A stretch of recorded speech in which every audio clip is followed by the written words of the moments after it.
Good evening, and thank you for slipping into Sleepy Kitchen with me.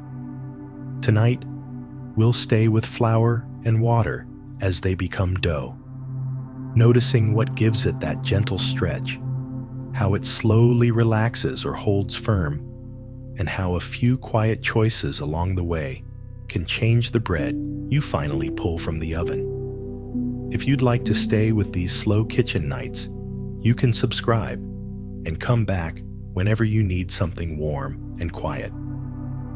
For now, get comfortable. Settle into a position that feels easy to hold and simply listen. There's nowhere to go, only flour, water, and a little patience in the dark. A small mound of flour waits in front of you, cool and weightless. You drag a fingertip through it, and it falls away in soft drifts. Here's a small, cozy fact. Flour is mostly starch, and the proteins that become gluten are only a small part of it, but they're the ones that give dough its stretch and help it hold its shape. And that's where tonight begins, with quiet ingredients close together and a slow start that doesn't need to hurry. Water goes into the flour, and for a moment, you just watch. The liquid does not spread evenly at first. It pools in the center, and the flour around it darkens right away. With your fingers or a fork, you pull the damp edges into the dry. A slow stirring begins, and the loose powder turns into clumps, then a shaggy mass that starts to hold together. This is hydration, the relationship between water and flour, measured by weight. It does not decide everything, but it shapes so much of the dough's personality. It influences how the dough feels in your hands, how it stretches, how it ferments, and how the crumb looks after baking. Bakers talk about hydration as a percentage because it lets you compare doughs quickly. 500 grams of flour with 300 grams of water is 60% hydration. It is simply water compared to flour, by weight, turned into one number. You do not have to memorize formulas. You only need to connect the number to a feeling. Low hydration doughs, roughly 50 to 60%, feel firm and orderly. Pasta dough often sits in this range, and bagel dough does too. When you knead them, they push back with steady resistance. Set them on the bench, and they keep their shape. After baking, the crumb tends to be tight and even, with small uniform holes. Medium hydration doughs, around 65 to 70%, are what many people imagine as classic bread dough. Sandwich loaves, dinner rolls, everyday boules. They feel soft but manageable. They may be slightly tacky, but they do not cling to everything. You can shape them without much trouble. The crumb usually lands in a comfortable middle ground, tender and easy to tear, yet structured enough to hold a slice together. High hydration doughs, 70% and above, can feel startling at first. Ciabatta, focaccia, and some baguettes live here. The dough is wet. It sticks to your hands, the bowl, the bench. If you are not used to it, it can feel like a mistake. But the wetness is intentional. More water encourages a more open crumb, with large irregular holes and a light interior.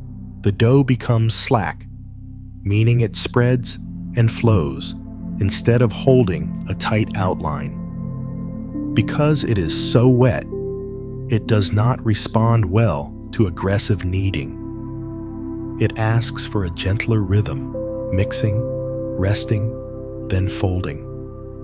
You lift and turn the dough over itself, coaxing strength into it without tearing the delicate network forming inside. Water does more than make the dough wet. It wakes the flour up. Wheat contains two key proteins, gluten and gliadin. Dry and separate in the flour, they stay quiet. When water touches them, they begin to unfold. they start to bond. As you mix and as the dough rests, those bonds multiply and arrange into long, connected strands. That web is gluten. It is not an ingredient you add. It is a structure you build. If you listen, you can hear hydration begin. Water hitting flour is soft, almost a whisper.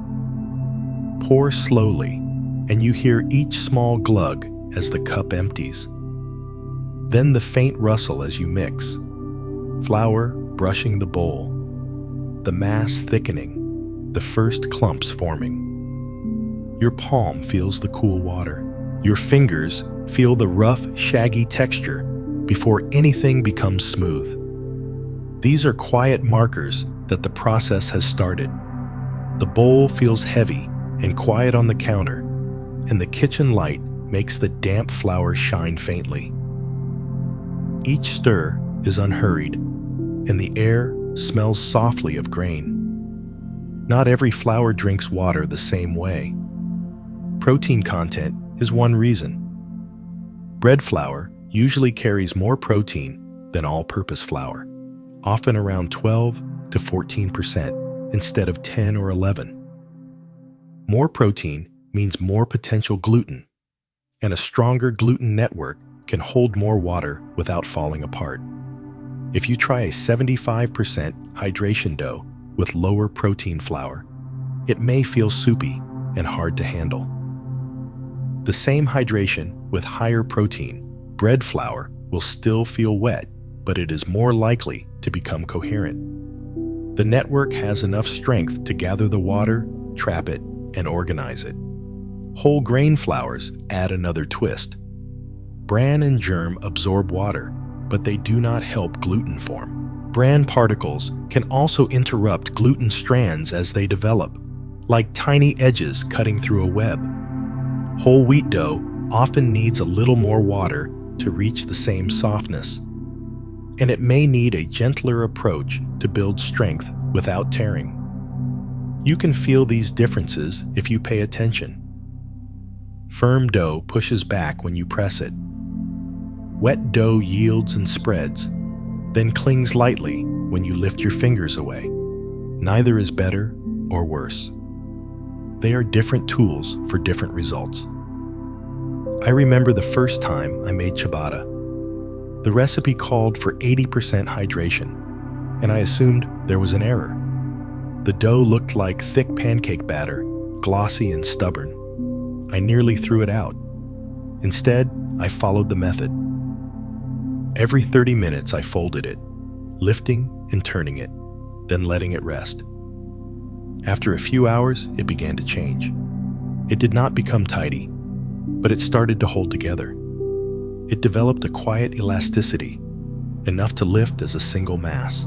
When it came out of the oven, the crust was crisp and golden, and the inside was full of huge open holes, light as air. That was when I understood. The wetness was not a flaw, it was the point. Hydration also influences fermentation. Wetter doughs often ferment a little faster because yeast and enzymes move more easily through a looser environment. With plenty of water around, the enzymes that break down starches and proteins work efficiently. Flavor can develop quickly, but timing matters because a very wet dough can overproof and lose strength if it goes too far. Temperature matters too. Cold water slows everything down. Warm water speeds it up. In a hot summer kitchen, ice water can buy you time, keeping fermentation from racing ahead while you are still mixing and shaping. In winter, room temperature water often helps the dough wake up without rushing. The dough changes as you work with it. At the beginning, it is rough and tears easily. After mixing and a few folds, it starts to smooth out. The surface grows softer, almost silky. The gluten network is organizing itself, aligning into longer strands that give the dough strength and elasticity. If you press a thumb into the dough, you may see the indentation ease back slowly. It does not spring back perfectly, and it does not stay collapsed forever. It simply returns a little, a calm sign that the dough is learning to hold itself together. It is not a perfect test, just a gentle hint that structure is forming. Now the flour is fully hydrated. The shaggy mass has become cohesive. There is still work ahead, still time and motion needed to develop the gluten more fully, but the foundation is here. Water and wheat have met, and the transformation has begun. Gluten is not something you pour into a bowl. It is not a powder, and it is not a liquid. It is a structure, a network that forms when flour meets water, and the dough is given motion, or simply given time. Two proteins already present in wheat flour are waiting inside the dry grains. When they hydrate and begin to link together, dough shifts from a rough paste into something that can stretch, hold its shape, and rise. Those two proteins have names, glutenin and gliadin. The names can sound technical, but their roles become clear once you have felt dough under your hands. One lends strength, the other lends ease. Bread depends on the balance between them. Glutenin provides strength and elasticity. It forms long, coiled chains that help dough resist and recover. When you stretch a piece of dough and it gently pulls back, that spring comes largely from glutenin. It is the sturdy side of the network, the part that gives dough memory. Press into dough and notice how it returns slowly. Gliadin provides extensibility. It lets dough stretch without snapping back too quickly. Gliadin helps pizza dough spread thin, helps pasta roll into long sheets, and helps a baguette take shape without shrinking the moment you let go. It is the yielding side of the network, the part that gives way so the dough can expand. Together, glutenin and gliadin form a mesh. When flour and water first touch, the proteins absorb moisture and unfold from compact shapes. As you mix, fold, or knead, they begin bonding with each other, end to end and side to side. With each turn of the dough, more bonds form, and the network becomes organized. That web is gluten. It is not an ingredient you add. It is a structure you build. Imagine a net woven from two kinds of thread. One thread is firm and elastic. The other is soft and pliable. Alone, either thread would be incomplete. Together, they create something that can stretch, hold gas, and settle into a light crumb once the oven sets everything in place. This network is one of the reasons bread rises. During fermentation, yeast produces carbon dioxide. The dough fills with countless small pockets of that gas, and the gluten network helps keep those pockets from slipping away. Without a strong network, much of the gas escapes and the dough stays flatter and denser. With a developed network, the dough can inflate, expanding around each bubble like a skin that stretches without tearing. You can sense gluten development in the way dough changes as you work with it. In the beginning, the dough often feels rough and fragile. Pull it too quickly and it tears. After a few minutes of mixing, it starts to feel smoother and more coherent. With more kneading, or with a few rounds of folding and resting, the dough becomes softer and more supple. The surface can take on a faint sheen. When you press it, it resists gently, then yields, then slowly returns. Many bakers use a small check called the window pane test to see how far this development has gone. You pinch off a piece of dough about the size of a walnut and stretch it carefully between your fingers. If the network is well formed, the dough can stretch thin enough to let light pass through, like a translucent membrane. If it tears early, the gluten may still be organizing, and the dough may need more time or a few more gentle folds.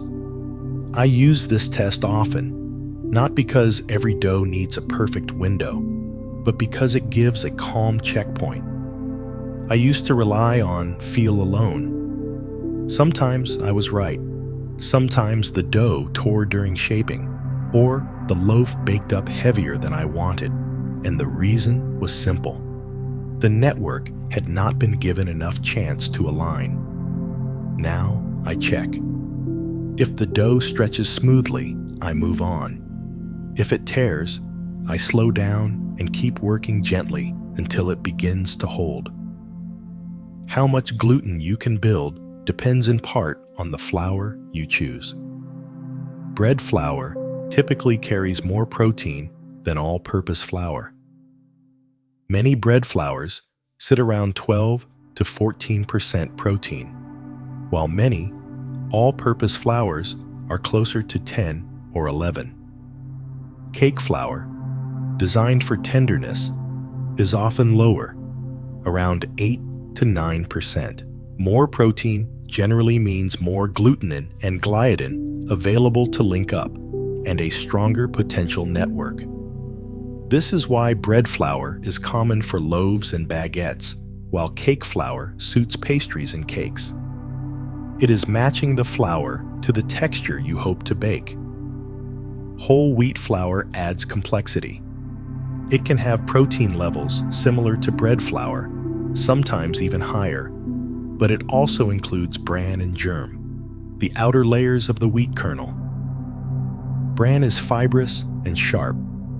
As you knead whole wheat dough, bran particles can interfere with gluten strands as they form. They can nick and weaken the web, limiting how airy the loaf can become. This is one reason whole wheat bread often bakes up denser than a white loaf made with the same approach.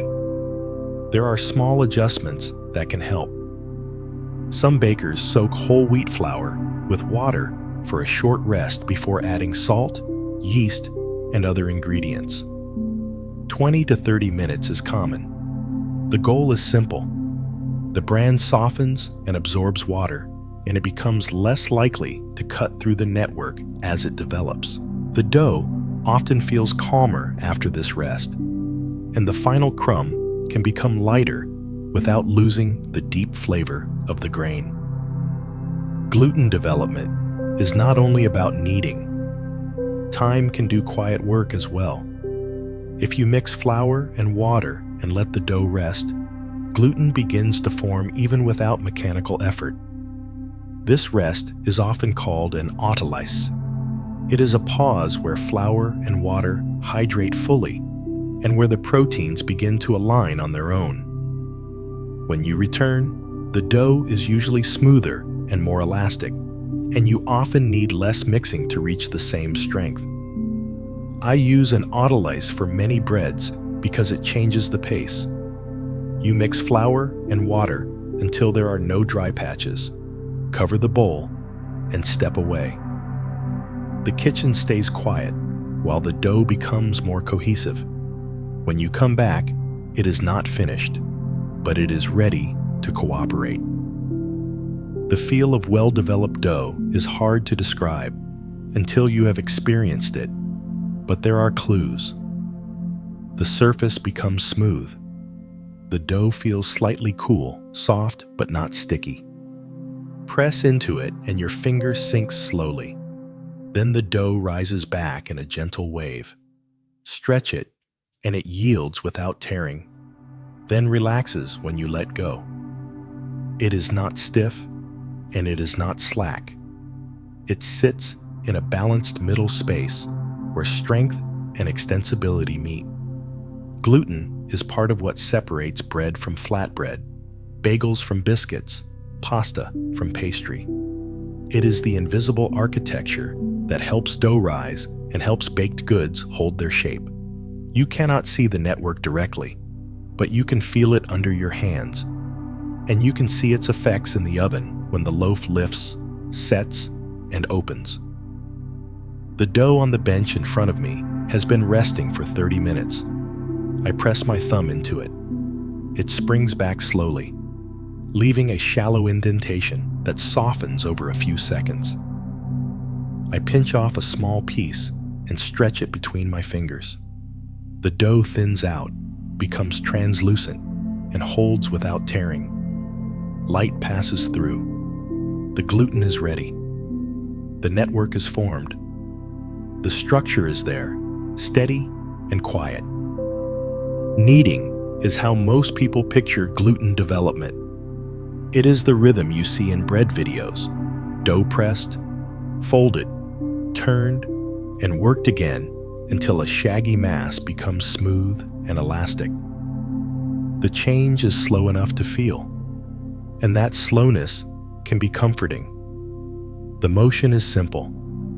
You press the dough away with the heels of your hands, fold it back over itself, turn it a quarter turn, and repeat. Push, fold, turn. After a few minutes, the pattern steadies. Breathing slows, thoughts drift.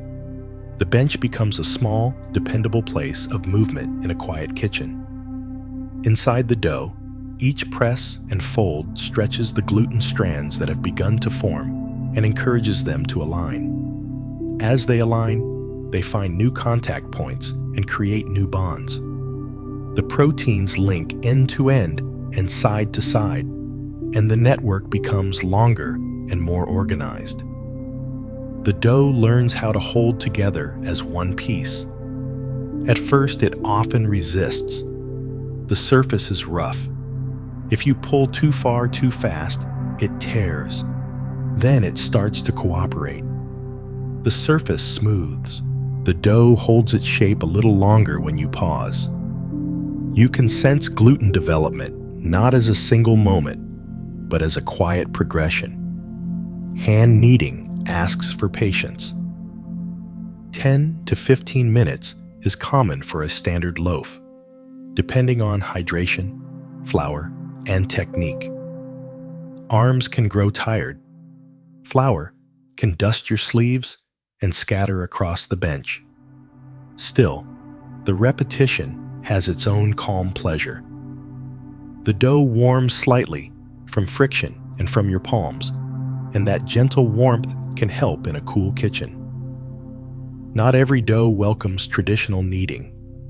High hydration doughs, the wet, sticky ones, can be too soft for the usual push and fold on an open bench. If you try, the dough clings to your hands and smears. For these doughs, folding is often kinder. Folding builds strength by stretching the dough and layering it over itself. Hands can be lightly wet, just enough to keep the dough from grabbing. You lift aside, stretch it gently, fold it across, then turn the bowl and repeat from another side until you have folded from all around. With short rests between rounds, the dough becomes stronger without being bullied. Folding is gentle, but it is effective. It suits breads like ciabatta and focaccia, where you want a light, open interior, and you do not want to deflate the dough with heavy handling. The goal is structure without force, strength without tearing. I used to knead every dough the same way, firm and fast, believing that more effort meant better bread. I pressed hard and chased smoothness by intensity. Sometimes the dough turned sticky instead of silky. Sometimes it tore and seemed to get worse the more I worked it. I could not understand why. A baker I worked with watched my hands and quietly told me I was pushing too hard. Gluten is strong, he said, but it is not endless. With too much force or too much mixing, strands can begin to break down and lose their clean tension. The dough can become slack again and feel wet and tacky, as if the network has loosened. He taught me to use just enough pressure, to notice the dough's response, and to stop when it felt right, not when a timer said it should. Stand mixers can knead faster than hands. A dough hook pulls and stretches the dough against the bowl. What might take 15 minutes by hand can sometimes take 6 or 8 minutes in a mixer. But mixers are powerful and indifferent, so it helps to watch closely and check texture before the dough goes too far. When dough is overmixed, it often changes quickly. It may go from smooth and elastic to softer, wetter, and more slack. The surface can lose its sheen and become sticky. If you try a window pane stretch, it may tear sooner than it did moments before.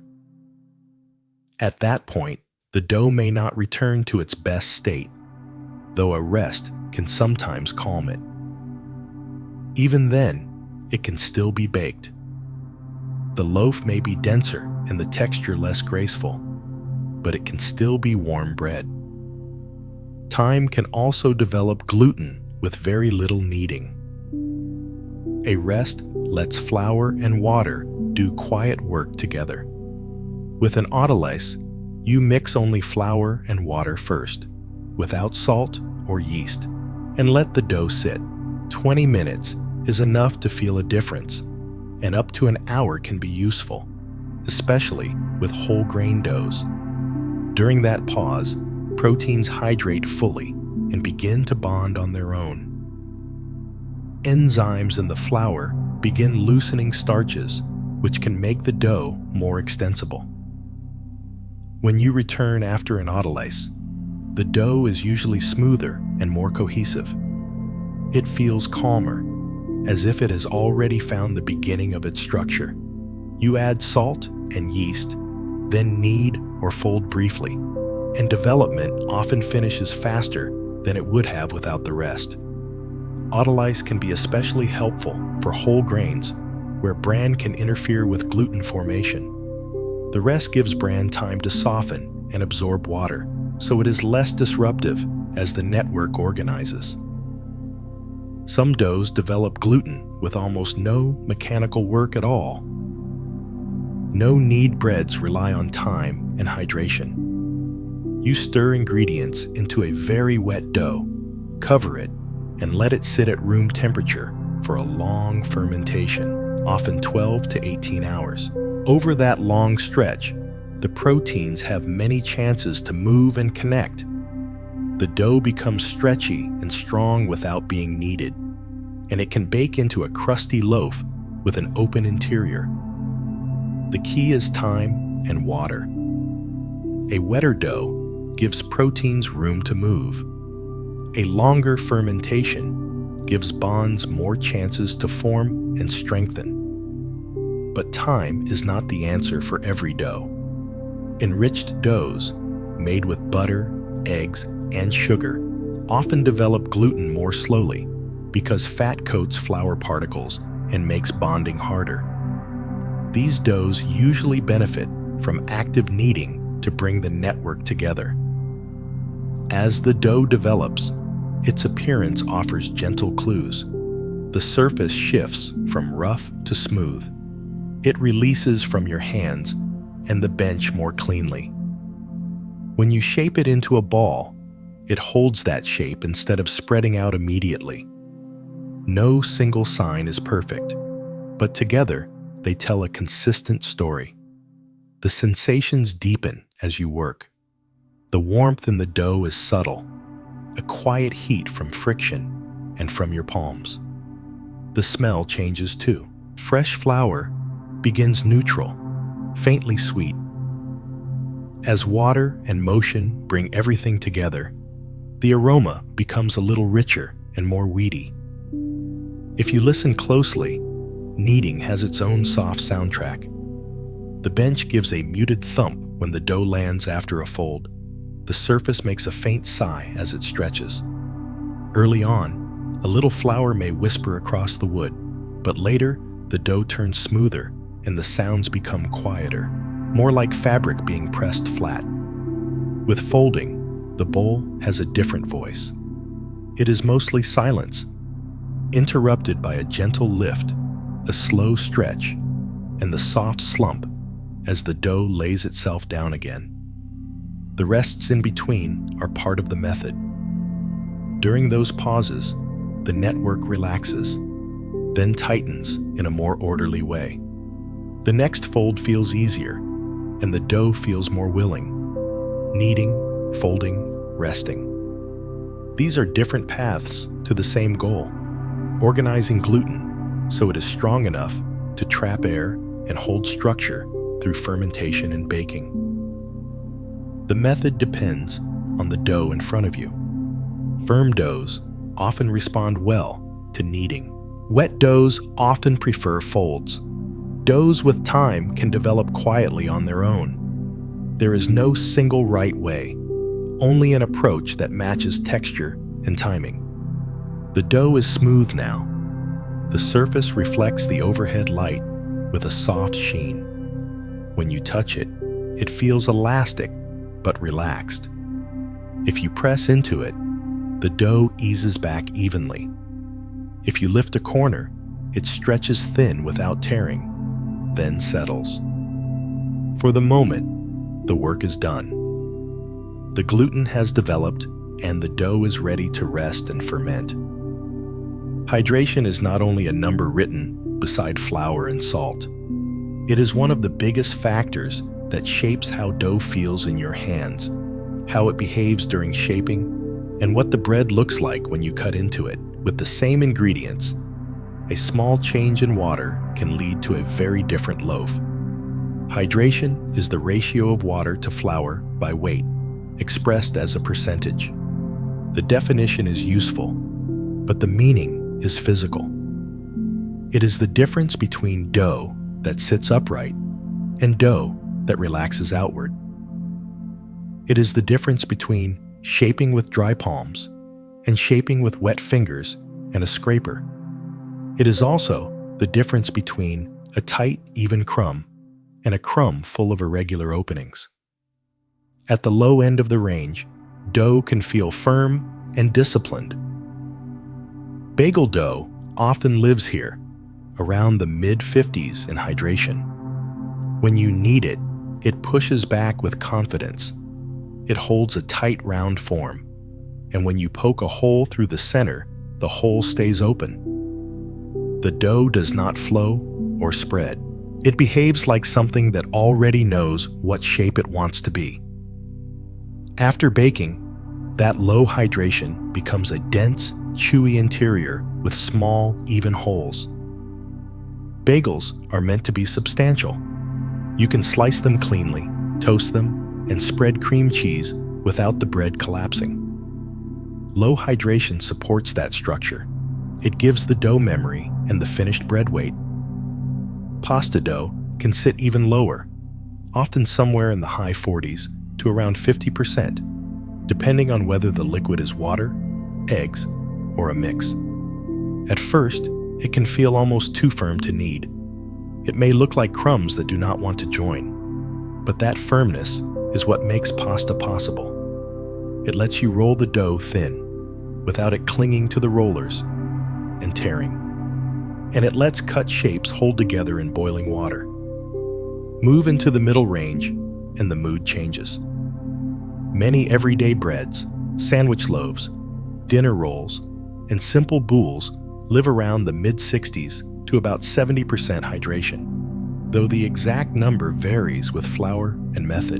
In this zone, the dough is soft but manageable. It may feel slightly tacky, but it does not coat your fingers or smear across the bench. You can knead it traditionally, shape it into loaves or balls, and it usually holds its form while it rises. The crumb from this middle range tends to be tender and fine, with small holes that are fairly even. It is not tight like a bagel and not wildly open like ciabatta. It sits between. This is the bread for toast and sandwiches, the bread that tears easily and accepts butter, jam, and fillings. It is also a range that often feels forgiving. The dough responds clearly to kneading, and small mistakes are easier to correct. When hydration climbs higher, everything feels different. Somewhere above the low 70s, and especially as you approach the high 70s and beyond, dough becomes wet in a new way. It is not just tacky, it is sticky and slack. Lift it, and it stretches and drapes between your fingers. Set it on the bench, and it relaxes outward, slowly spreading. It does not hold a clean shape on its own.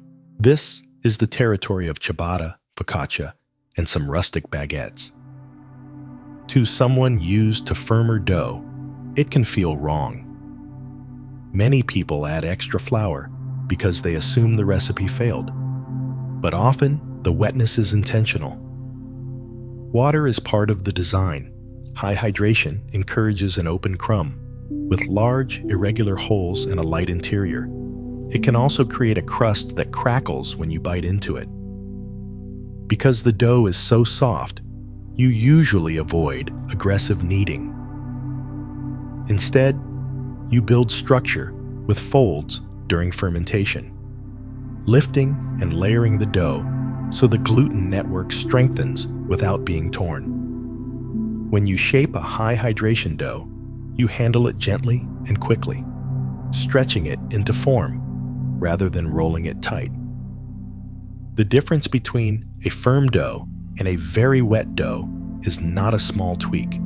It is a different material. It asks for different tools, different timing, and a calmer touch. Hydration also interacts with the flour itself. Protein content matters because protein is where gluten potential lives. A higher protein bread flour can often hold more water than a lower protein all-purpose flour.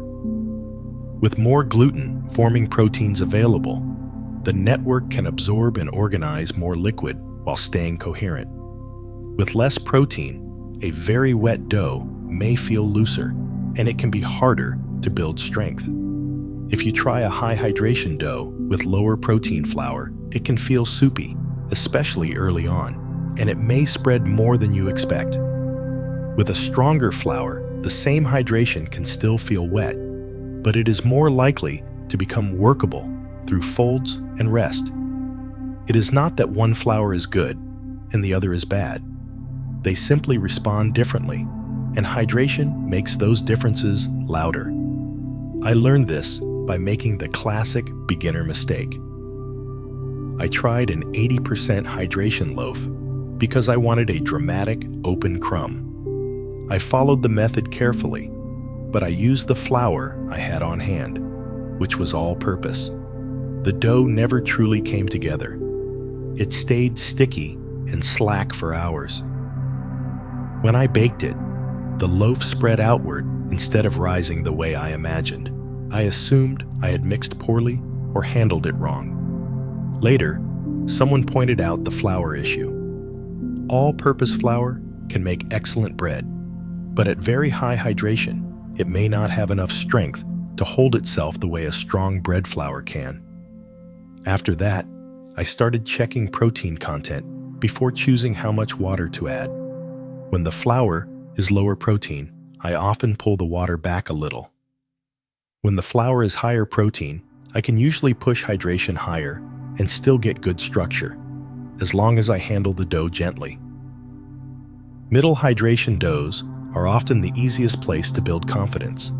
They develop gluten quickly, shape cooperatively, and produce a reliable crumb. Many bakers begin there, then experiment in both directions. Add a little more water and notice how the dough relaxes. Hold back a little and feel how it tightens. Each change teaches your hands a new sensation. High hydration dough can feel almost alive. It moves under your palms. It resists and yields at the same time. When you fold it, you can watch it transform from loose to cohesive, even while it still looks wet. The surface becomes smoother, the mass gathers itself, and the gluten strands begin to align. During fermentation, the dough often grows even softer and more extensible, and it becomes easier to stretch thin without tearing. That extensibility is what makes certain shaping styles possible. Focaccia can be pressed gently into a pan and dimpled with fingertips, the dough flowing into corners without fighting back. Pizza dough can be stretched by draping it over knuckles and letting gravity do most of the work. The dough thins and expands, relaxing as it goes, rather than snapping back immediately. Low hydration dough behaves differently. It has memory. Roll it out and let it rest, and it may shrink back a little. The network is pulling tight and resisting the stretch. To shape low hydration dough into something wide and thin, you often work in cycles. Roll, rest, roll again. The rest allows the dough to relax, and the next roll goes further. For years, I avoided high hydration dough because it felt messy and unpredictable. I kept adding flour until the dough behaved like what I knew. But each dusting changed the hydration, and the bread never opened the way I hoped. Eventually, I stopped fighting the wetness. I learned to wet my hands instead of dusting them. I learned to use a bench scraper to lift and turn the dough instead of trying to pick it up with my fingers. I learned to trust that the dough would come together with time and gentle handling, even when it looks like a sticky mess at first. The feel of high hydration dough is distinct. Press into it, and your fingers sink slowly. The dough may ooze around them, then settle back. Pull your hand away, and thin strands can stretch and break, leaving a light tackiness on your skin. Fold the dough and press the seam, and the wet surfaces can bond quickly, sealing with little effort. Low hydration dough feels clean and firm. Press into it and it pushes back. Lift your hand away and nothing clings. The dough holds sharp creases when you fold it. Seams need to be pressed and work together. The structure is built through direct force, through kneading and pressure, rather than through flow and self-sealing. Neither is better. They are tools. Chewy bagels and sturdy pasta ask for low hydration. Soft sandwich bread often sits in the middle. Airy ciabatta asks for high hydration. When you choose hydration, you are choosing the character of the dough and the texture of the bread. The dough in front of me is around 72% hydration. It is soft and a little sticky, but it is beginning to hold together after several folds. I can see the network forming as the dough becomes more cohesive and less likely to tear when I stretch it. With more time, another fold or two, and steady fermentation, it will be ready to shape. Flour and water are the foundation, but they are not the whole story. Most doughs include salt. Many include fat or sugar, and sometimes both. Each of these ingredients changes the way gluten develops, changes the way the dough feels in your hands, and shifts the flavor of the bread in small, important ways. Salt is tiny, but it matters. It does several things at once. It helps the gluten network tighten and organize, which can make the dough feel more elastic and less sticky. It slows yeast activity, which gives fermentation a steadier pace. And it makes bread taste like bread. Without salt, the loaf can feel strangely flat, as if the wheat has lost its voice. You often notice the strengthening effect first. A wet, messy dough can feel loose and reluctant. Add salt, and within a few minutes of kneading or folding, the dough begins to gather itself. The surface grows smoother. The mass becomes more cohesive. It is still the same dough, still the same hydration, but it feels more willing to hold together. There is a small moment right after you add it when the grains are still separate. They crunch softly under damp fingers, then dissolve. A few turns later, the dough feels slightly firmer, as if it has found its spine. Even the sound changes, from sticky smears to quieter folds. When salt is missing, the opposite tends to happen. The dough stays slack and can tear more easily during shaping. Fermentation can run ahead faster than you expect. The flavor can turn dull, with nothing to balance the gentle sweetness of flour or the faint tang that develops as the dough rests. I have baked loaves without salt a few times, always by accident, and each time the bread felt incomplete. It was edible, but it was not satisfying. Many bakers use salt at around 2% of the flour weight. That number is common because it seasons the bread well without making it harsh. Some prefer a touch less, some a touch more, but the idea is the same. Salt is not decoration. It is part of the structure and part of the taste. When you add salt can matter too. Some bakers add it right away, mixing it with the flour before the water goes in. Others wait until after a short rest, adding salt only after the flour and water have had time to hydrate. Waiting can feel gentler. It lets the flour drink first, then lets the salt tighten the network after the dough has already begun to form.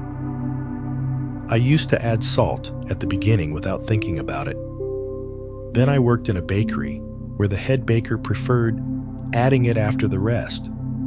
I tried it his way, and the change was subtle but real. The dough came together a little faster. It needed less effort to become smooth. The texture after baking felt slightly cleaner, as if the crumb had more clarity. Now, I usually add salt after the rest when I have the time, though sometimes I mix everything at once and accept the difference. Fat works in a different direction. Instead of tightening gluten, fat tends to soften it. Fat coats flour particles and can form a barrier between proteins and water. That can slow gluten development and reduce elasticity, which is exactly what you want in pastries and biscuits. In those doughs, tenderness is the goal. You want a crumb that breaks and crumbles instead of pulling and chewing. In bread, fat is not there to stop gluten entirely. It is there to cushion it. A little oil in a pizza dough or a small amount of butter in dinner rolls can make the crumb softer and the eating experience richer. Fat can also help bread stay pleasant longer, slowing the way the crumb turns dry. The network still exists, but it feels quieter, as if the strands are wrapped in something gentle. The amount of fat matters. A small amount adds warmth and softness without changing the dough's personality too much. A large amount transforms the dough. Brioche is the classic example. Brioche dough is rich, sticky, and soft. It does not bounce back the way a lean dough does. It spreads more slowly when you set it down, and it asks for patience. I learned this in my own messy way. I once added the butter too early, before the gluten had a chance to form. The dough never became cohesive. It stayed greasy and loose, and the loaf baked up heavy. The fat had coated everything so thoroughly that the proteins struggled to bond. After that, I changed my rhythm. I develop the dough first, mixing until it becomes elastic. Then I add butter gradually, a little at a time, letting the dough absorb each addition before I add the next. It takes longer, but the dough stays cohesive, and the loaf comes out light. Sugar affects dough in its own quiet way. Sugar attracts water, so it competes with flour for hydration. In sweet doughs, gluten can form more slowly because less water is freely available to the proteins. Sugar also changes fermentation. In moderate amounts, it can encourage yeast, but in very sweet doughs, it can slow yeast down and stretch the schedule. Either way, sugar tends to make the crumb softer and the flavor rounder, with a gentle sweetness that lingers. Sweet breads like cinnamon rolls or babka feel tender and almost cake-like. The dough can be sticky and delicate, and shaping often feels like handling something softer than ordinary bread. Fat and sugar work together here, muting the chew and building richness. The reward is a loaf or roll that tastes full, even without anything spread on top. These ingredients define the character of the dough. A lean dough made from flour, water, salt, and yeast develops strong, elastic gluten and bakes into bread with a crisp crust and a chewier bite. An enriched dough made with butter, eggs, sugar, and sometimes milk develops a softer network and bakes into bread that feels tender, plush, and more fragile. Neither is better. They are simply different directions. Oil is a common addition in pizza dough and focaccia. It can make the dough more extensible, easier to stretch thin without tearing. It adds flavor too, a faint fruitiness in the background, and it can help the crust brown and crisp in a pleasant way. Pizza dough often uses only a small amount, enough to change the feel without turning the dough into pastry. Focaccia often uses more oil, not only in the dough, but in the pan. A generous coating on the bottom helps the dough release and helps the underside fry lightly as it bakes. More oil on top sinks into dimples and gathers in small pools. Those pockets and channels become part of focaccia's texture, crisp at the edges, soft and moist in the middle. Eggs add richness and color. Yolks bring fat that tenderizes the crumb and deepens the flavor. Whites bring proteins that help set structure in the oven, even though they do not behave like gluten. Breads like challah and brioche use eggs to create a golden crumb and a soft, pillowy interior.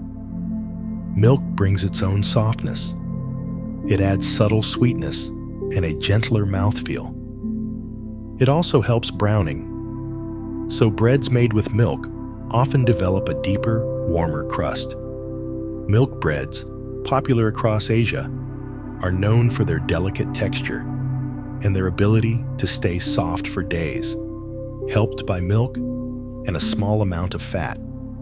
As you add these ingredients, the dough changes under your hands. A lean dough feels lively and springy. An enriched dough feels softer, more delicate, sometimes almost fragile. The gluten is still present, but it is cushioned by fat and sugar, and it cannot always tolerate rough handling. When I work with enriched doughs, I slow down. I fold more than I need.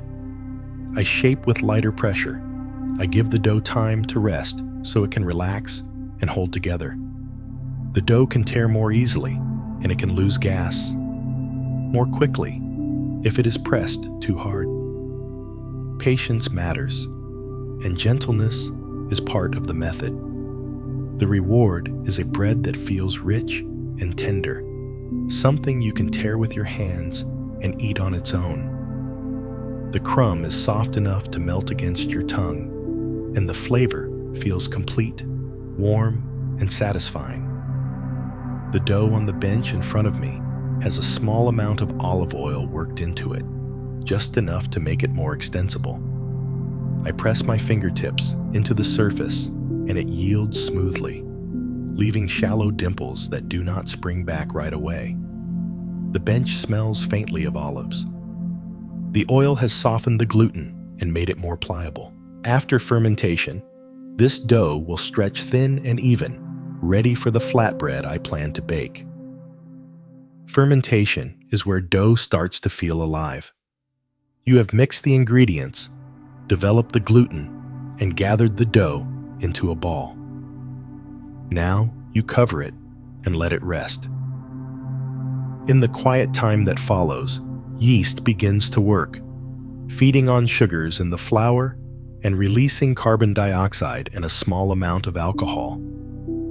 The carbon dioxide collects inside the dough, and the gluten network stretches around it, holding countless pockets of air in place. This is a big part of how bread rises. Gas pushes gently against gluten strands, and the strands stretch to make room. Slowly, the dough grows lighter and puffier. The surface tightens and smooths, and the top often rounds into a soft dome. If you press a fingertip into the dough, it may spring back slowly, leaving a shallow mark that fades over a few seconds. It is a quiet conversation between your hand and the dough. Fermentation does more than inflate the dough. It also changes its texture from within. As yeast works, the environment becomes a little more acidic, and the flour's own enzymes continue their steady activity. Over time, these processes relax the gluten network. The dough becomes more extensible, easier to stretch without tearing, less eager to snap back. Gluten is being strengthened through folds and handling, while fermentation is simultaneously loosening it. The balance between strength and relaxation is what makes the dough feel ready when you touch it. You can notice this in pizza dough. A fresh dough can feel tight and stubborn. After a long, cold rest in the refrigerator, it often stretches more easily. The cold slows yeast, so the dough does not race ahead, but the slow enzymatic work continues. After a couple of days, the dough becomes more supple and willing to thin out evenly. The same principle applies to bread dough. A shorter fermentation tends to produce a tighter crumb and a simpler flavor. A longer fermentation can lead to a more open, tender interior and a deeper taste. Time allows enzymes to work on starches and proteins, freeing sugars and creating aromas that are not present when the process is rushed. The bread tastes rounder, with fuller wheat notes and a finish that lingers. During bulk fermentation, the first rise, the dough changes in ways you can see.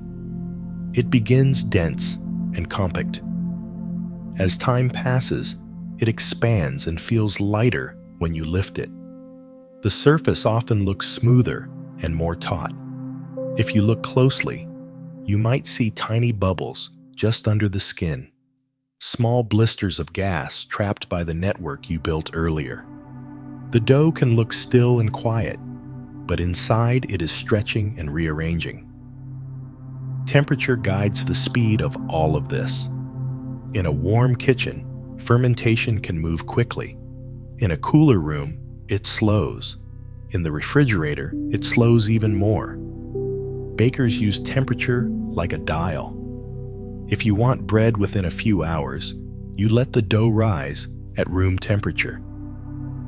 If you want to bake in the morning without waking in the middle of the night, you can mix the dough the evening before and let it rest cold overnight.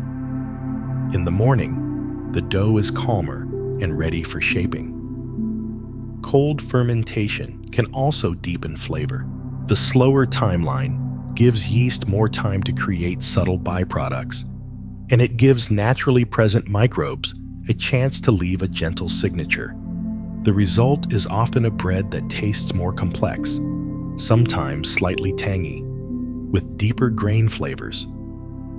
This is especially noticeable in naturally leavened breads, where wild yeast and friendly bacteria work together over long rests to build layers of acidity and aroma. Fermentation, though, has an edge you learn to respect. If it goes too far, the dough can lose strength.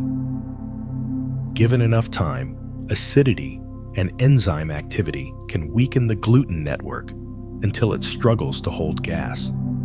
The dough may turn very slack and sticky. The smell can shift from faintly yeasty to sharper, with stronger alcohol notes or a vinegary bite. Shaping becomes difficult because the dough tears easily and refuses to keep its form.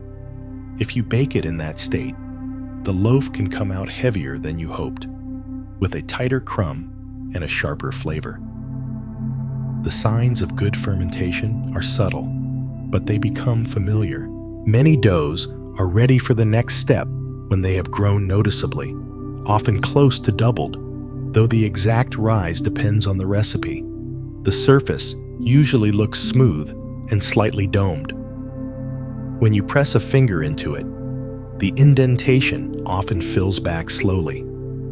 Not instantly, and not never. It returns part way, then eases the rest of the way as the dough continues to breathe. If the dough springs back immediately, it may still be under-fermented. The gluten can feel too tight, and the dough may resist shaping. The crumb can bake up denser because there was not enough gas, or not enough time for the dough to relax. If the indentation stays sunken and the dough feels fragile, it may be over-fermented. These are not moral judgments. They are simple observations, a way of matching timing to texture. When I was learning, I misjudged fermentation constantly. I would follow a recipe's timing exactly, and sometimes the dough would be perfect. Other times, it would feel too young or too tired, and I could not understand why. Eventually, someone explained what every baker learns. Time in a recipe is only a guideline. Temperature matters. Humidity matters. The strength of the yeast matters. Hydration matters. Even the flour itself matters. The dough moves at its own pace, and the skill is noticing, not forcing the dough to match a clock. Now, I check the dough rather than the clock. I look at the surface. I lift an edge and feel how it stretches. I press a finger lightly and watch the response. The test is not perfect, and it is not the same for every dough, but it gives a calm hint about what the dough needs next. Smell is another guide, and it is gentler than people expect. Early on, the aroma is faint, just a soft yeasty sweetness. As the dough rises, the smell becomes warmer and a little more earthy, like grain waking up. If fermentation goes too far, the aroma can sharpen, turning more alcoholic or sour. It is simply a sign that acids are building and the dough is moving beyond its best balance. Some doughs benefit from a series of folds during bulk fermentation. Every so often, you stretch and fold the dough gently, building strength without pressing all the air out. This is common with wet doughs where traditional kneading is not practical. Each fold realigns gluten strands, distributes yeast more evenly, and releases some larger pockets of gas so they do not grow too wild. After each fold, the dough often looks smoother and feels more cohesive, as if it is gathering itself. Yeast does not always work alone. In naturally leavened breads, bacteria are part of the culture, especially lactic acid bacteria. They produce acids that give sourdough its familiar tang, and over long fermentations, they also contribute to the way gluten relaxes. Even in breads made with commercial yeast, flour carries tiny microbial life. Most of the time, their influence is small, but in longer, colder doughs, they can add a faint complexity beneath the main flavor of wheat and yeast. Fermentation is patient work. You mix, you cover, you wait. You return now and then to touch the dough lightly, and see how it is changing.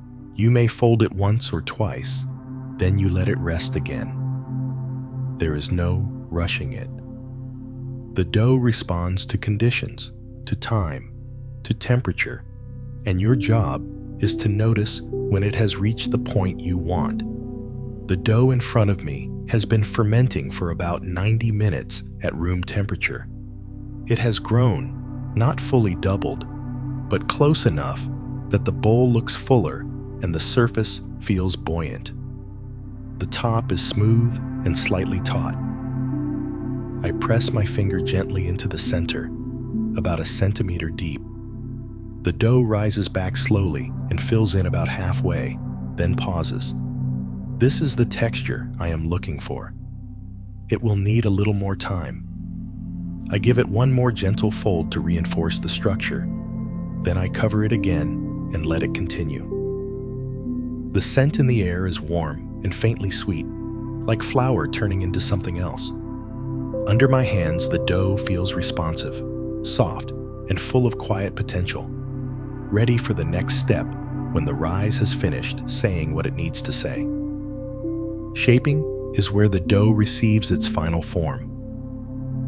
After bulk fermentation, it feels soft and puffy, full of quiet gas, relaxed by time and by enzymes that have been gently loosening the gluten. The dough has learned to stretch. Now, it needs to be gathered again, tightened just enough to hold its shape through the final rise and to lift upward in the oven. That tightening comes from surface tension. You pull the outer layer taut, creating a thin skin that supports everything underneath.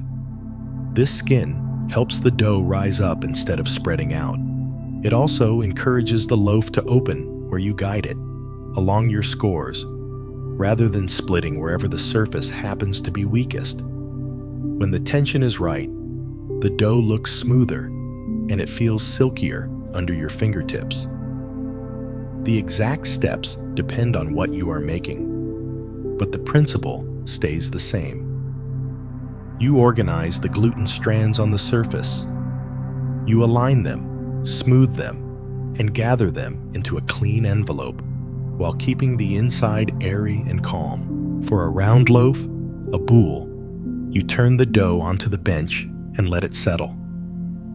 It relaxes, and the top may show tiny blisters of gas just under the skin. Then you fold the edges toward the center, moving around in a slow circle. Each fold stretches the surface slightly and layers the dough. When the edges have been gathered in, you flip the dough so the seam rests underneath.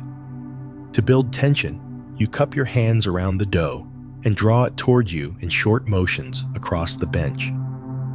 Friction pulls the surface snug. There is a soft hush as the dough slides, and a faint, tacky sound when it releases. You rotate the dough a little and repeat until the top looks smooth and taut. It should feel held together, not strained. This motion takes practice, and it asks for a middle ground. Too gentle, and the surface stays loose. Too forceful, and the dough can tear, leaving a weak point. With time, your hands learn the pressure that tightens without damage, a firm touch that still feels calm. For an oval loaf, a batard, or for a longer baguette shape, the gestures change. You pat the dough into a rough rectangle, fold the top edge down toward the center, and seal it. Then you fold the bottom edge up and seal again, creating a tidy cylinder with a seam along the underside. You roll the cylinder lightly to even it out and lengthen it, stopping when it feels balanced. If the dough resists, a short pause lets it relax. The seam matters. It is the quiet closure that holds the loaf together as it proofs and bakes. If it is sealed well, the loaf keeps its form and opens where you score it. If it is left loose, the loaf may separate along that line or split in unexpected places. Sealing can be as simple as pressing the surfaces together so they bond, then keeping the seam tucked where it will not fight you.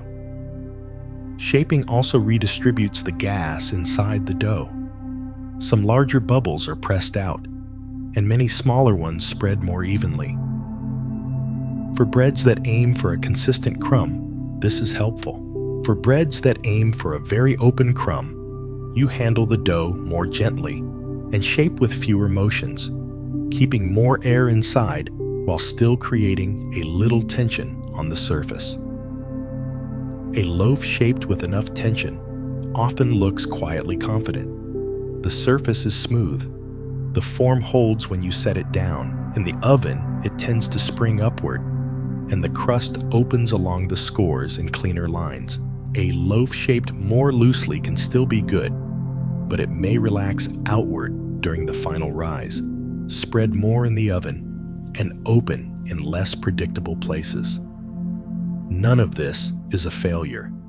It is simply the dough taking an easier path.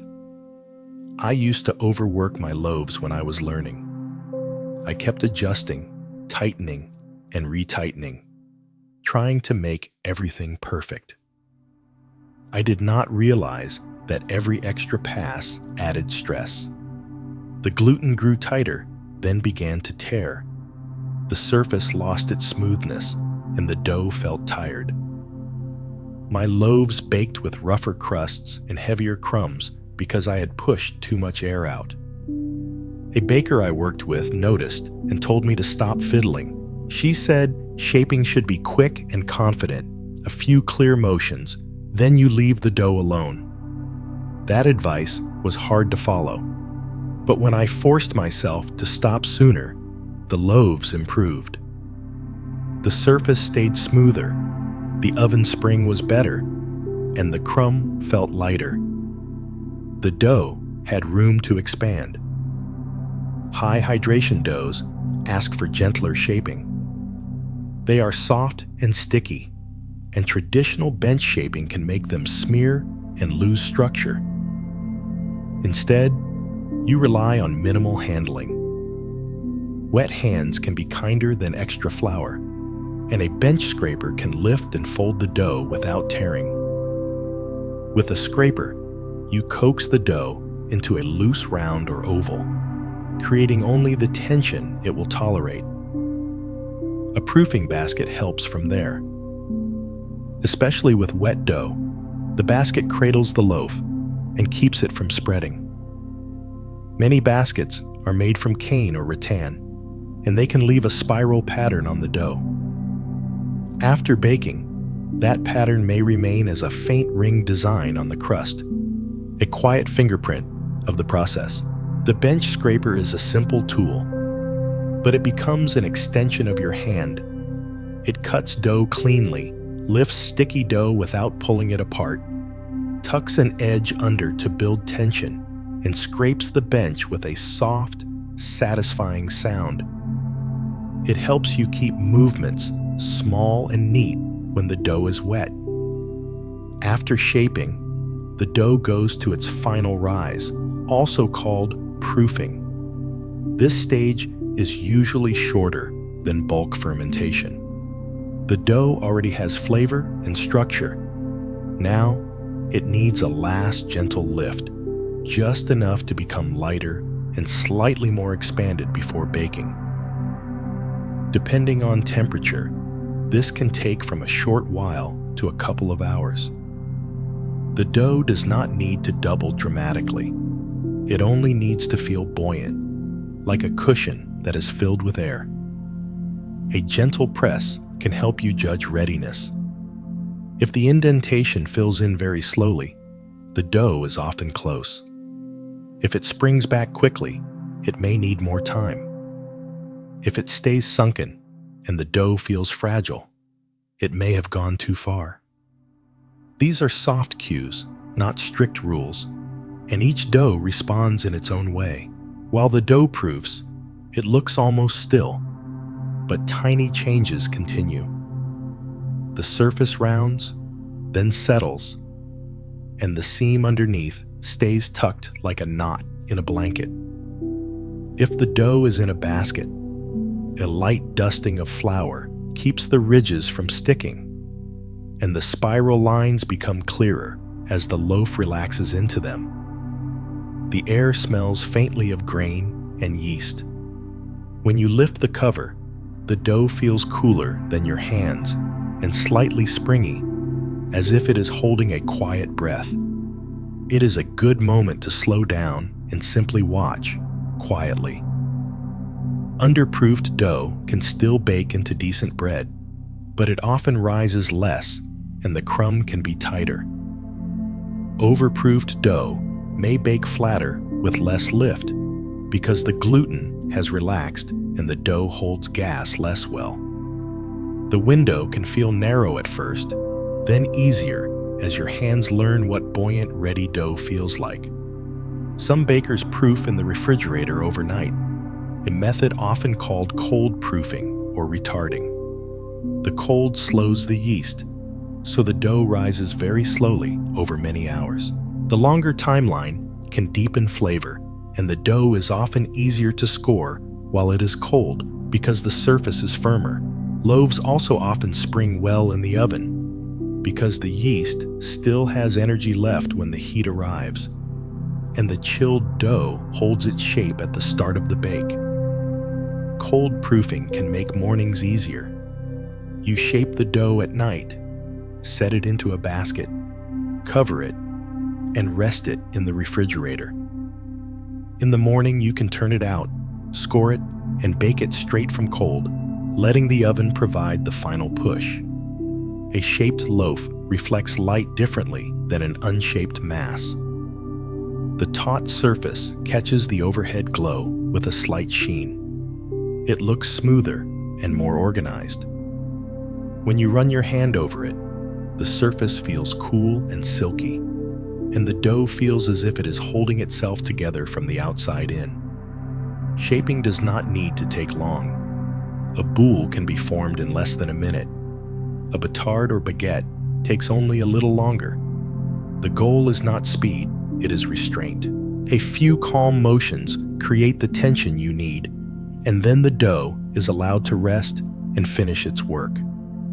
The loaf in front of me is shaped into a tight round. The seam is sealed and resting underneath. The surface is smooth and taut, catching the light softly. I lift it carefully and set it into a proofing basket, seam side up, then cover it with a cloth. The dough becomes quiet again. After the final rise, it will be ready to score and bake, and the shape will already be waiting inside it. The oven is the final transformation. Everything you have done up to this point, mixing, kneading, fermenting, shaping, has been quietly leading here. The dough goes into the heat as a soft, pale, living thing. It comes out as bread, firm and golden, with a crust that crackles and a crumb that holds its shape inside. In the early minutes of baking, the loaf rises quickly. Bakers call this oven spring. Heat expands the gas already trapped in the dough, and moisture begins to turn to vapor. Yeast is still active at first, and it continues to produce gas briefly before the heat stops it. All of that expansion pushes outward and upward, and the dough swells as if it is taking one last deep breath. At the same time, the gluten network stretches to make room. In the beginning, the proteins are still pliable, so the dough can grow without tearing. But as the loaf heats through, the proteins begin to denature and set. They go from elastic strands to a firm, fixed structure, similar to how an egg white changes from clear and loose to opaque and set. Once the network firms, the loaf stops expanding. The shape you see at that point is the shape the bread will keep. While the proteins are setting, the starches in the flour are changing too. As the interior warms, starch granules absorb water, swell, and thicken the crumb. This is part of what turns dough into bread. The crumb stops behaving like a paste and begins to hold, becoming stable and sliceable as it continues to bake.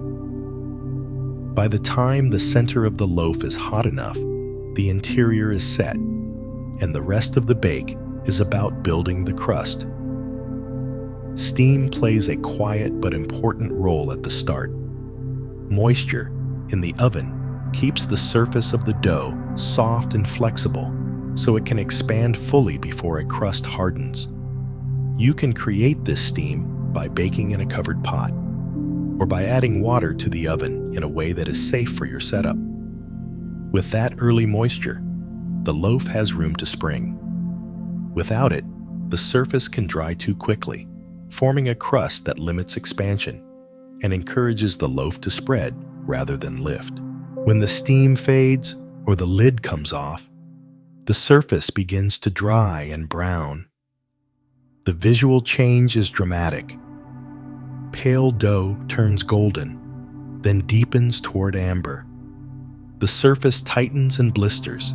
Small cracks appear. If you scored the loaf, those cuts open wider, revealing paler dough beneath as the loaf rises into the space you created.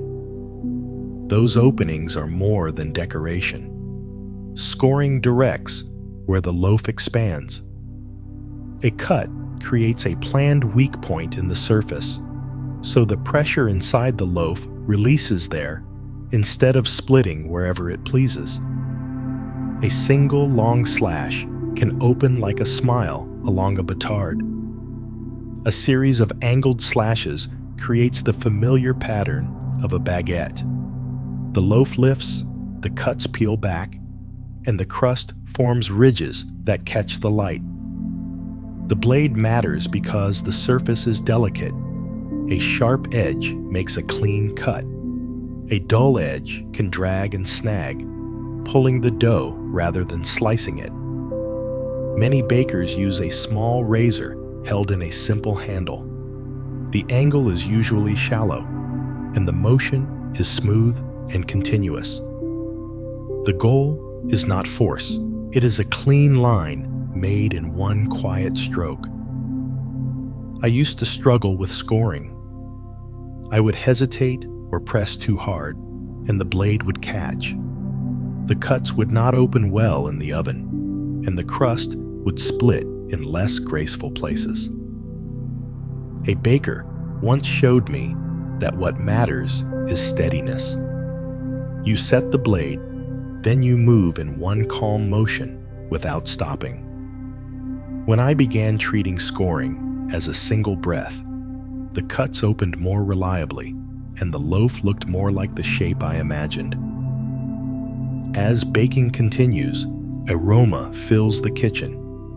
It starts faint, still a little yeasty. Then it deepens into toasted wheat and warming sweetness.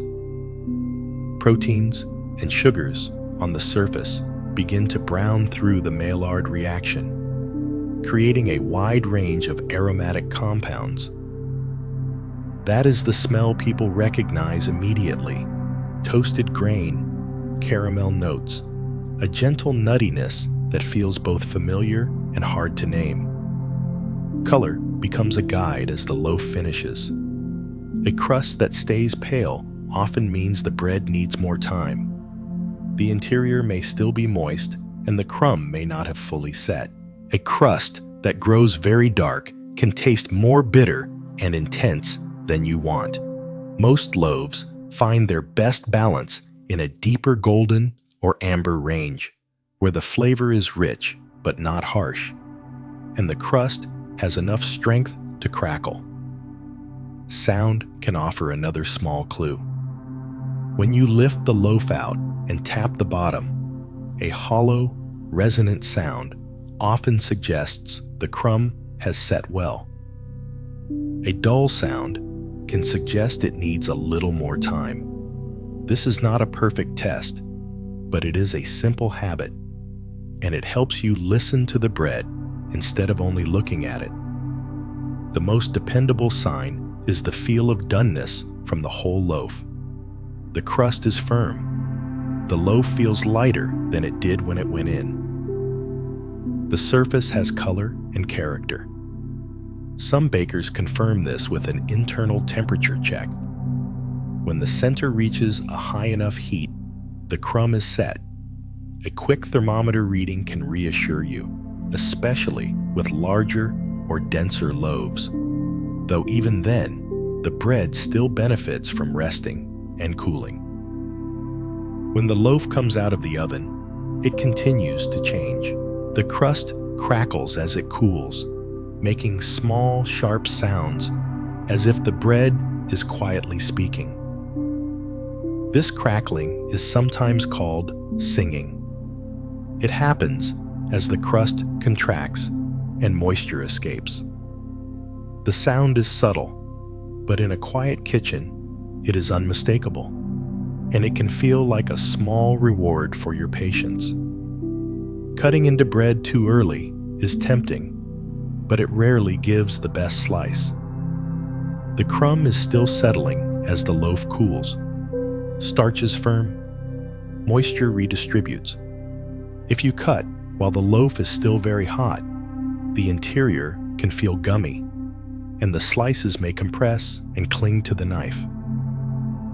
A short wait makes a noticeable difference. Smaller loaves may need only a little while. Larger loaves often need longer. The bread becomes steadier, easier to cut, and more true to its final texture. When you finally slice the loaf, the crumb tells a story. Large, irregular holes can suggest higher hydration and gentle handling. Smaller, more even holes can suggest firmer dough or more shaping pressure. A tighter crumb can come from many things, including proofing choices, flour strength, or the way the dough was handled. The pattern is not a grade. It is information, a quiet record of what happened along the way. The warmth of fresh bread is gentle and persistent. Heat radiates from the loaf and lingers in the kitchen. The crust holds its crispness for a while, then softens slightly as the interior releases steam. The loaf settles into itself, becoming firmer and more stable with each passing minute. There is a moment when the knife meets the crust and you hear the first crunch, then the softer sound as it passes into the crumb. The structure you have been building for hours becomes visible. You see delicate strands, open spaces, and a soft interior that pulls apart easily. It is the process made tangible. The loaf in front of me has cooled for a while. The crust is deep brown with a crackled surface. I tap the bottom and hear a clear, hollow note.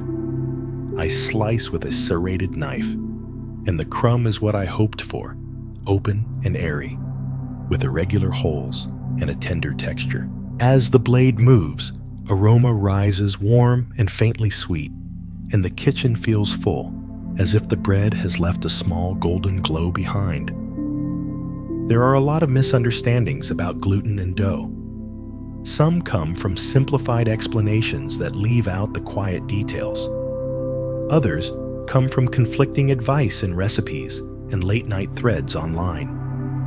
It can be worth clearing a few of these up gently, without judgment, just so the ideas feel steadier in your hands. One common belief is that gluten only exists in bread flour, as if bread flour is a different substance from other wheat flours. In reality, all wheat flour contains the proteins glutenin and gliadin, and those proteins can form gluten when they meet water and thyme. Bread flour usually has more of them, and that extra quantity gives you more strength to work with. All-purpose flour often has a little less, and cake flour less still, but the difference is amount, not presence or absence. It is a spectrum, not a switch. This matters because it keeps you flexible. If a recipe calls for bread flour and you only have all-purpose, the dough will not collapse into failure.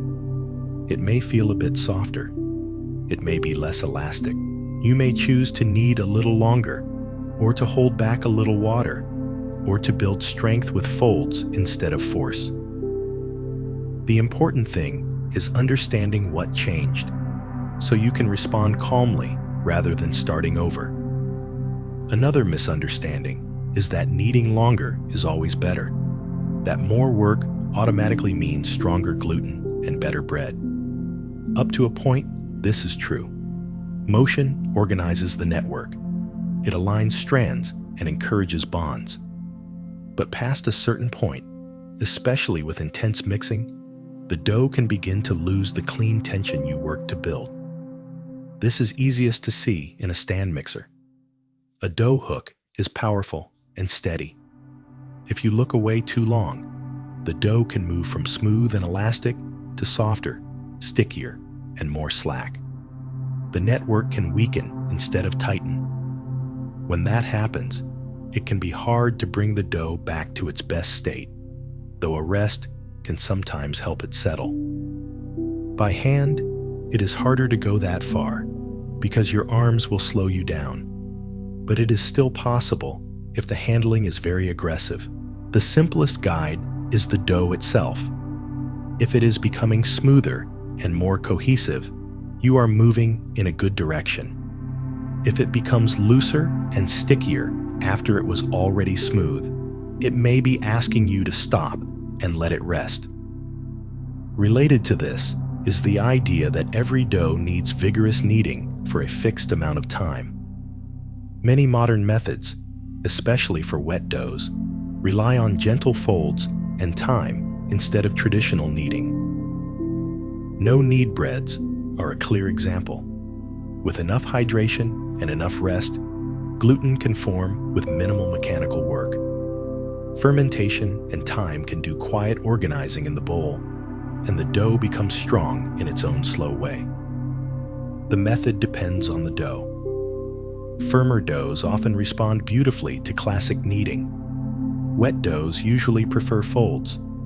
Some doughs develop well with a brief mix and a long rest. There is no single correct approach. There is only the approach that matches the dough in front of you. Gluten-free baking is another place where confusion appears. People sometimes assume gluten-free dough behaves like wheat dough, just without gluten, as if you could remove one piece and keep the same system. But gluten is the main architecture in wheat dough. Without it, the entire structure has to be rebuilt in a different way. Gluten-free breads rely on other binders to create cohesion. Xanthan gum, guar gum, psyllium husk, eggs, and various starches all contribute in their own ways. The dough does not stretch and relax like wheat dough. It can be more fragile and more prone to crumbling, and it often needs different shaping and proofing habits. Gluten-free bread can be very good, but the process is its own craft. In most cases, you cannot take a wheat bread recipe, swap in gluten-free flour, and expect the same behavior. Recipes designed for gluten-free ingredients balance binders and hydration differently because the goal is to build structure without wheat proteins. Another piece of advice you hear often is to add more flour whenever the dough feels sticky. Sometimes extra flour helps, especially if the dough is genuinely too wet for the flour you are using. But other times, it is the wrong move. Many high hydration doughs are meant to be sticky. That stickiness is not a flaw. It is part of the design that leads to openness and lightness later on. A gentler approach is to change your handling instead of changing the hydration. Wet your hands. Use a bench scraper. Give the dough time to hydrate fully.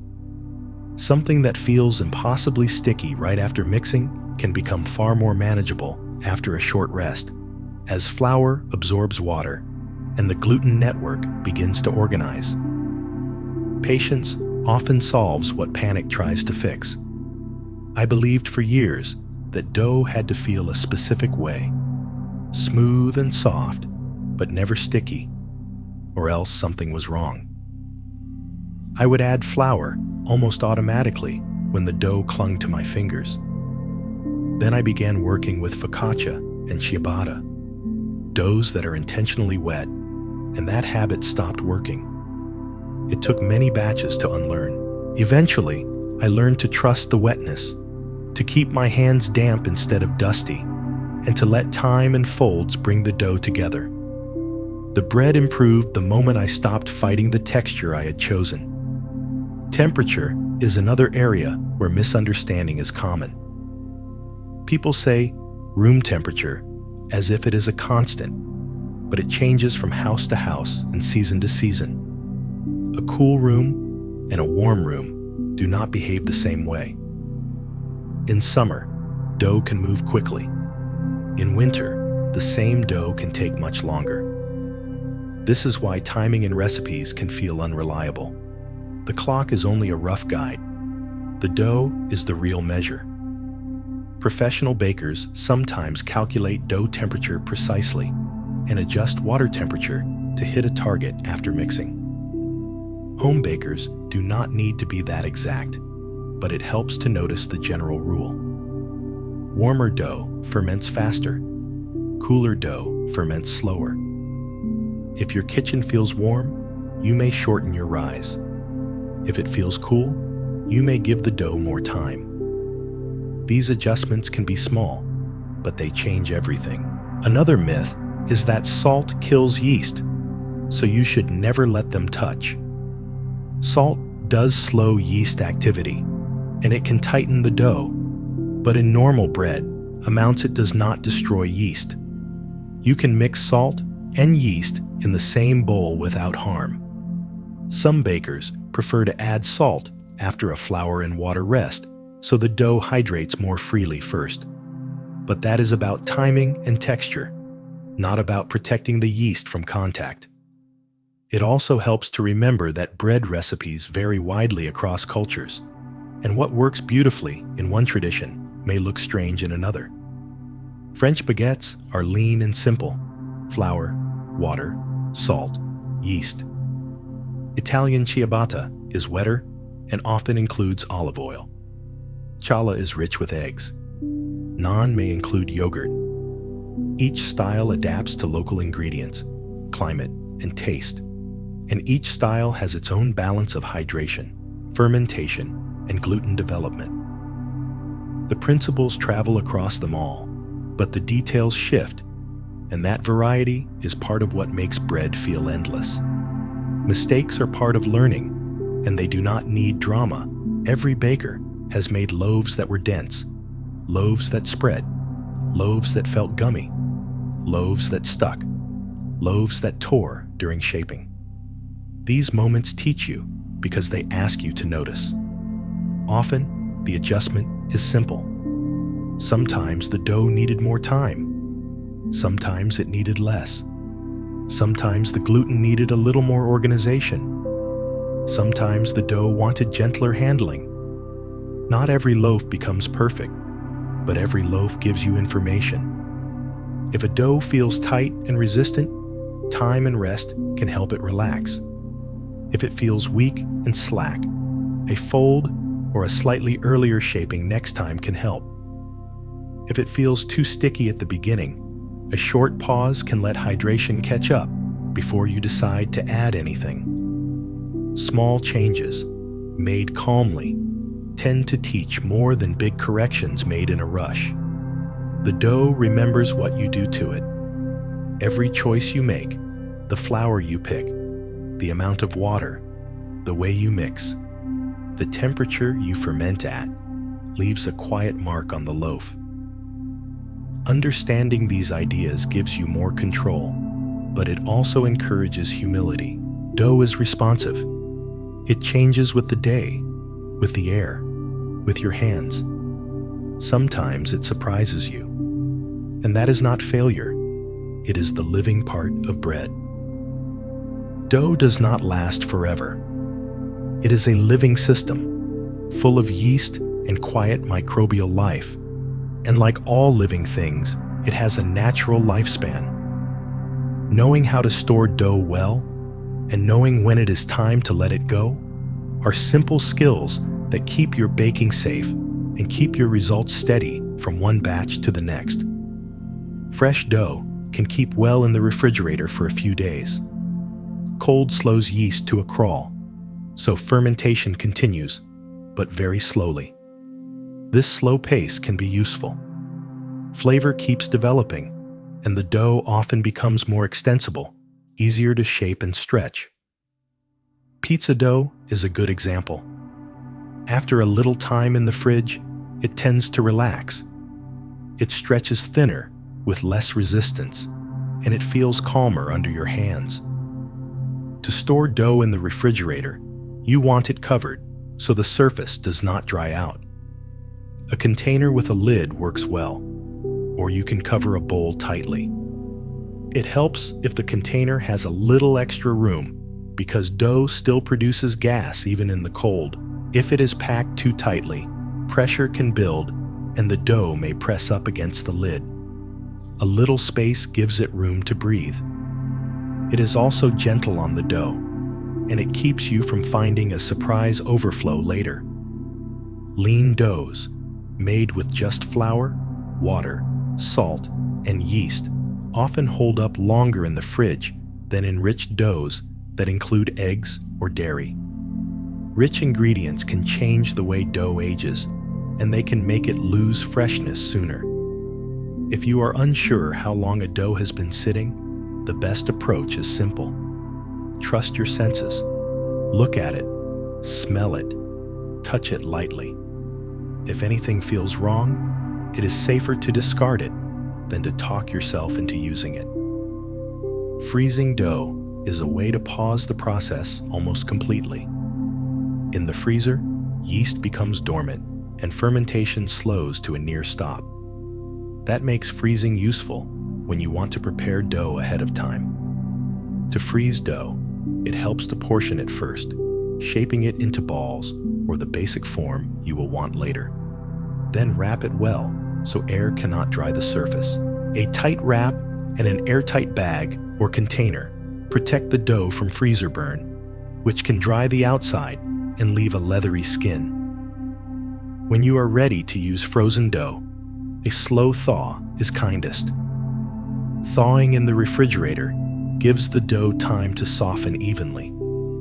The yeast wakes gradually, and the dough rehydrates in a balanced way. A rapid thaw at room temperature can create unevenness, with the outside warming and changing while the center is still cold. A slow thaw keeps the dough more consistent. After thawing, the dough may need a little time at room temperature to become pliable again. Once it feels soft enough to handle, you can shape it and bake it as you normally would. The texture can be slightly different from fresh dough, sometimes a little less elastic, but the difference is usually small, especially if the dough was wrapped well and thawed gently.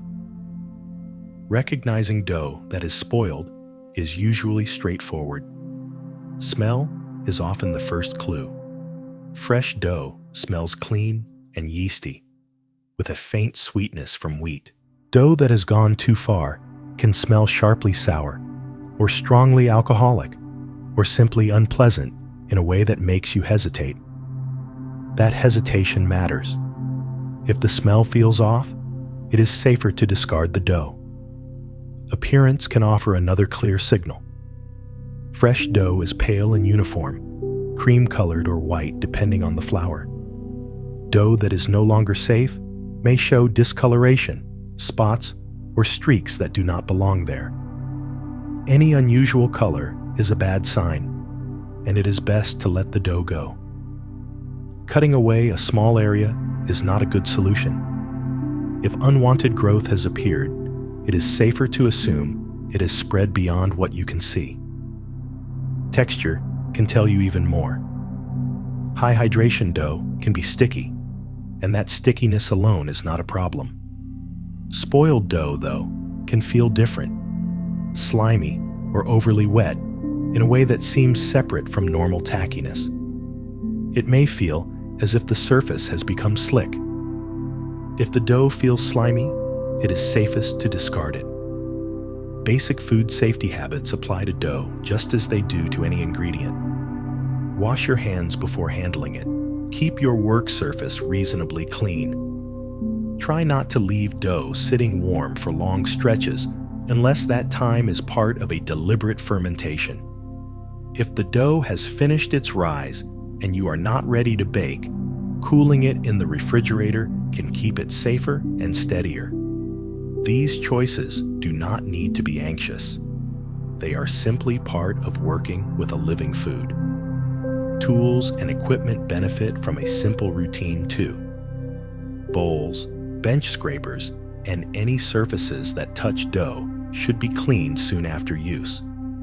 Dough hardens as it dries, and once it turns into a crust, it becomes much harder to remove. Warm, soapy water is often enough for bowls and scrapers, and a brief soak can loosen stubborn bits before you wipe. Proofing baskets need a different kind of care. Cane and rattan baskets are full of tiny spaces where moisture can linger. Instead of soaking them, it helps to brush out dried flour and crumbs. Then let the basket air dry completely before storing it. Dryness keeps the basket fresh. A stiff brush and a little patience do more than a sink full of water. The bench where you work with dough deserves regular attention. Flour dust settles everywhere, even when the kitchen looks clean. Over time, that dust can feel messy, and it can attract unwanted attention from insects. A damp cloth is usually enough to wipe the bench down. For dried bits of dough that cling to the surface, a bench scraper lifts them neatly with a soft scrape.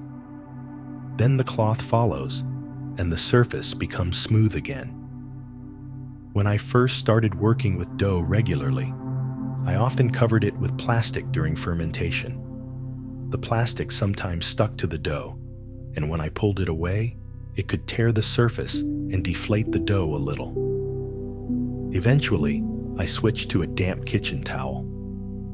The towel keeps the surface from drying out, and it does not cling in the same way. In a dry kitchen, I sometimes mist the towel lightly so it stays gently damp. It is a small habit, but it makes the dough easier to handle, and it keeps the surface calm and smooth. Flour dust is inevitable. It ends up on your clothes, across the counter, along the floor. It is not dangerous, but it is worth cleaning regularly because a thick layer of dust can make the workspace feel cluttered. I keep a small brush near the bench and sweep as I go, instead of letting flour build up. At the end of the day, I wipe down the surfaces and sweep the floor.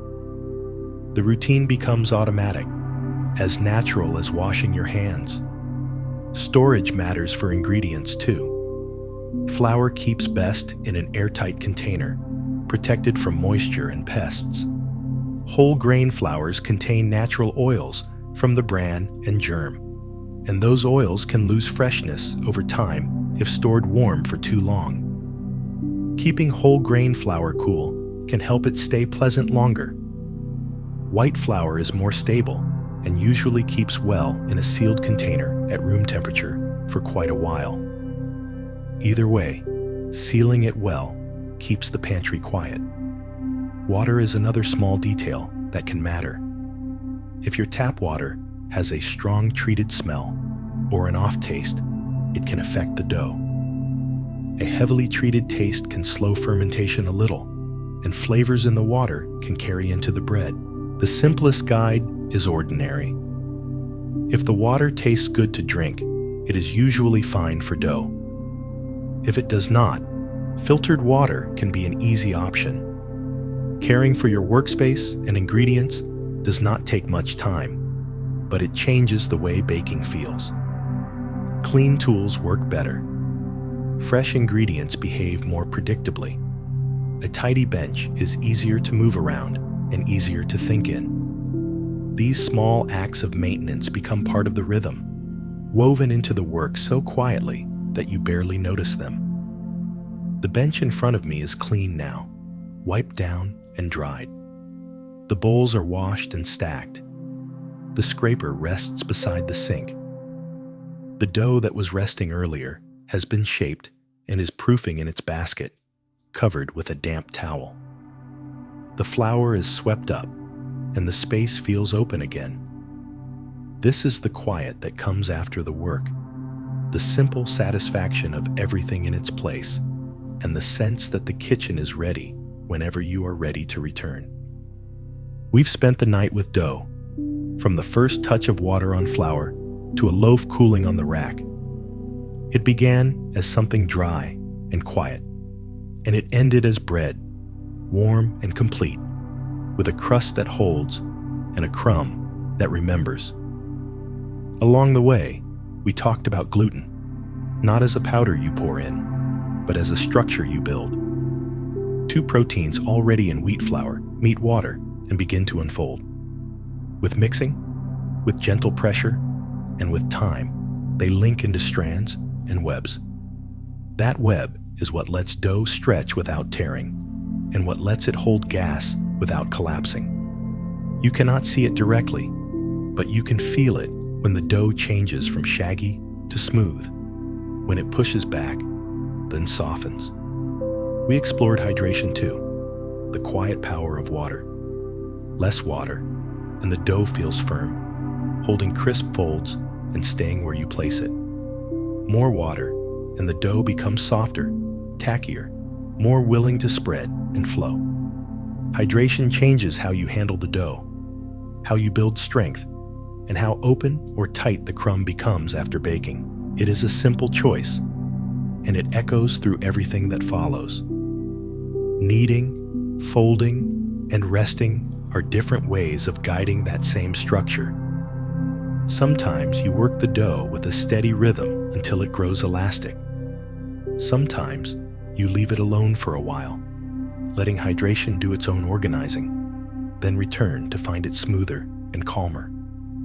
Sometimes you fold a wet dough gently, lifting and layering it, building strength without tearing what is delicate. The method changes, but the goal stays the same, a network strong enough to expand.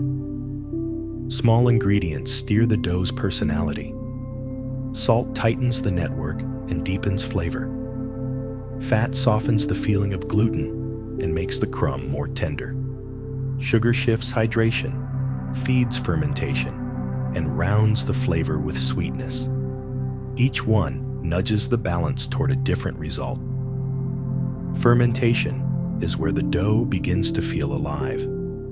Yeast releases gas, and those bubbles stretch the gluten you built earlier. Time keeps working as well. Enzymes continue their slow motion, relaxing the dough just enough to make it more extensible. Temperature becomes a dial. Warmth speeds the process, coolness slows it, and the dough responds with its own calm logic. With enough time, flavor deepens in ways a rushed dough cannot imitate.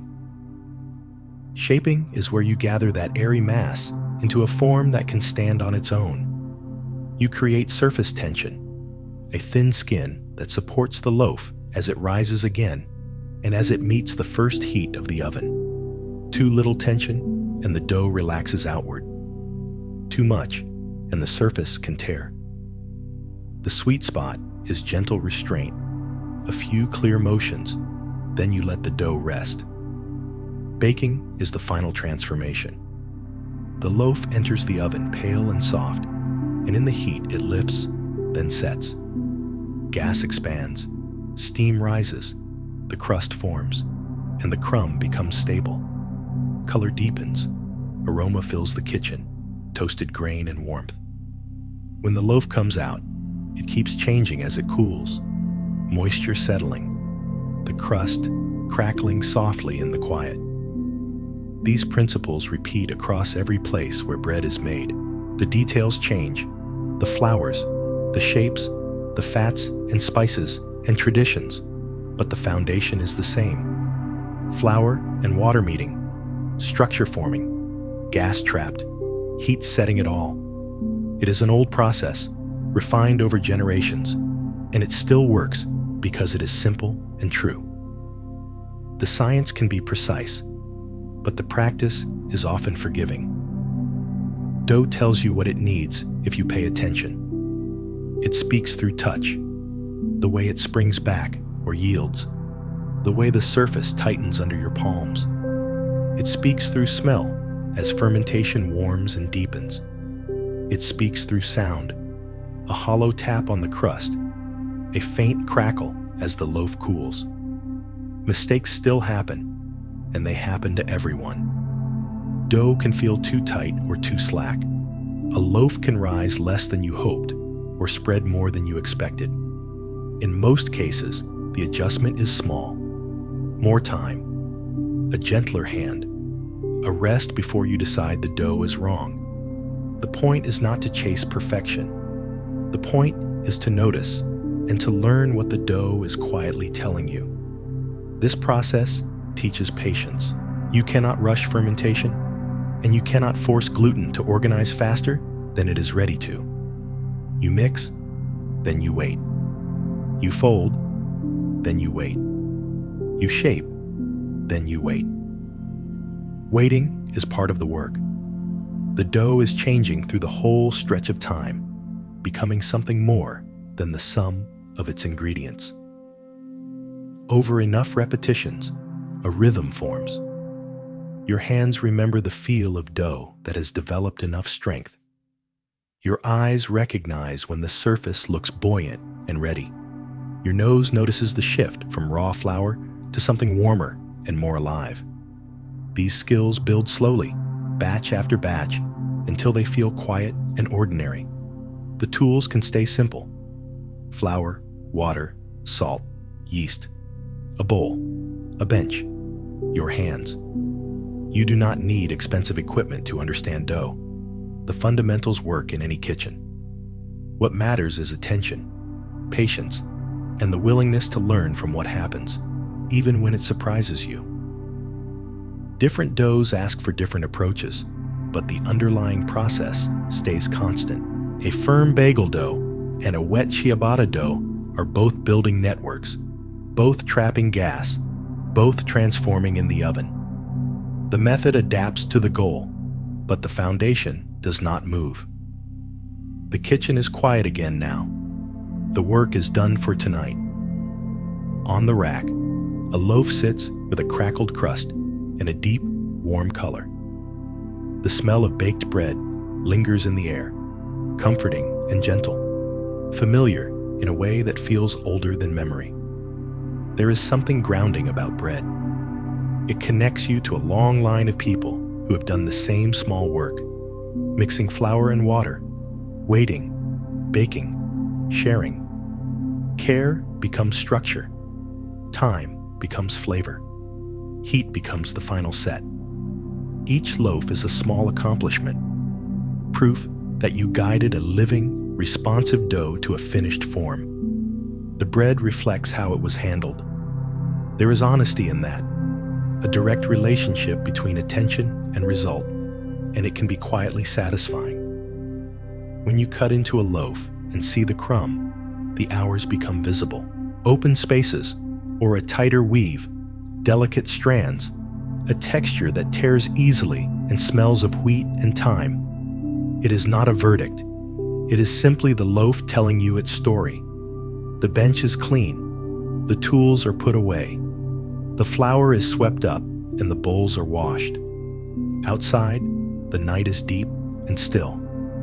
Inside, the kitchen holds a last trace of warmth and that lingering smell of baking.